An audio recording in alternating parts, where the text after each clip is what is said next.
So, you're looking at applying for the BSc in Paramedical Technology at the Government Medical College in Chhatrapati Sambhaji Nagar, right?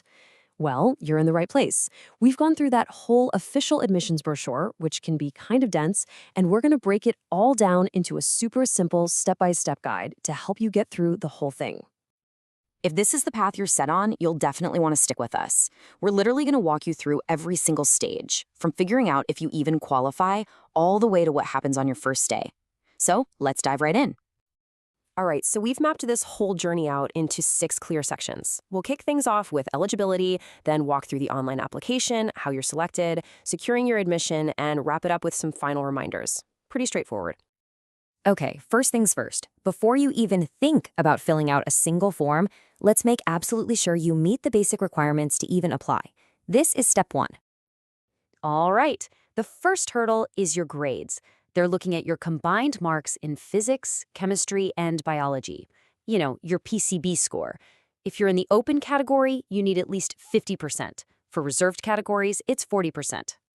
And then there are these 4 rules that are, well, non-negotiable.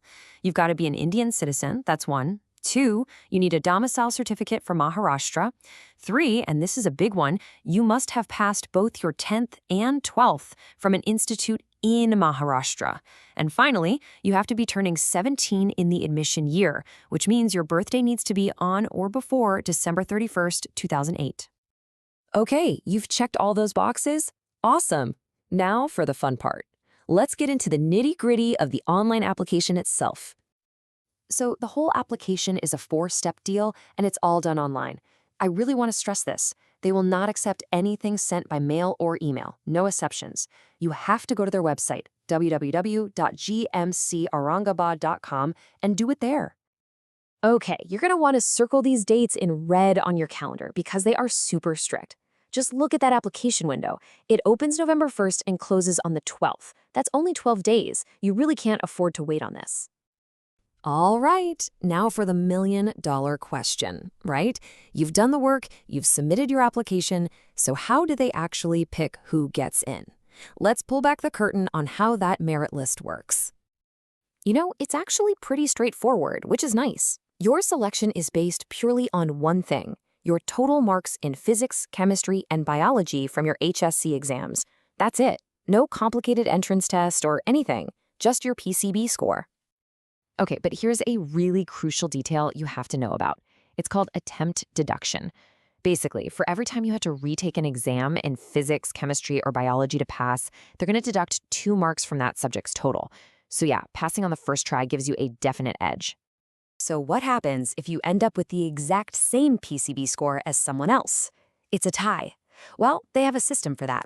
First, they'll look at your total overall marks in the 12th grade. If it's still a tie, they go to your 10th grade total. And if somehow it's still a tie, the older candidate gets the spot. This gives you a really good visual of the 125 seats they have in total. As you can see, it helps you figure out where the best chances are. Looks like the biggest chunks are for laboratory and operation theater tech, with 40 and 30 seats respectively. All right, fast forward a bit. Congratulations, your name is on the selection list. That's awesome. But hold on, you're not done yet. Now comes the really important part, securing your admission. Let's go over the critical next steps to lock in your place. Okay, when you show up to confirm your admission, you have got to bring the original copies of all these documents. I can't stress this enough. No photocopies, no receipts saying a document is on its way. It has to be the real deal, in your hands, ready to go. And for those of you applying under a reserved category, this is for you. You have an extra list of documents, and again, they have to be the originals. If you're missing even one of these, you'll automatically be moved into the open category, assuming you meet those marks. So this is a really big deal. All right, let's take a look at the fees. And wow, you can see there's a pretty huge difference depending on your admission category. The big takeaway here is that for reserve category students from Maharashtra, the tuition fee is completely waived. That makes a massive difference in the total cost. So if you're in the open or EWS category, this is your number, 75,724 rupees. And remember, it has to be paid by demand draft. And for students admitted under reserved categories, look at that difference. Your total is just 7,024 rupees, all thanks to that tuition waiver. Okay, this next concept, status retention, is super important to understand. Think of it as a freeze button. You've been offered a seat. If you submit this form, you're saying, I want this one, I'm happy, and you're out of the running for anything else.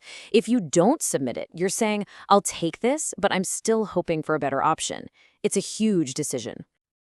All right, before we finish up, let's just quickly go over some final reminders. These are the details you really don't want to miss, the things that will make this whole process a lot less stressful. The college makes this crystal clear in their brochure. The only official place for information, for updates, for changes, for selection lists, for everything is their website, www.gmcaurangabad.com. Seriously, bookmark it, check it often. Don't trust rumors or other websites. So here's your final checklist, your key takeaways. 1. Apply online and do it before November 12th. 2. Your selection all comes down to your HSE PCB marks, and remember those attempt deductions. 3. Get all your original documents together now. 4. Your fees have to be paid by demand draft. And 5. If you get in, get excited because classes start on December 1st, 2025. So there you have it. That is the official roadmap, broken down step by step. We've laid out the entire path for you. Now the question is, are you ready to take that first step? The journey is all yours.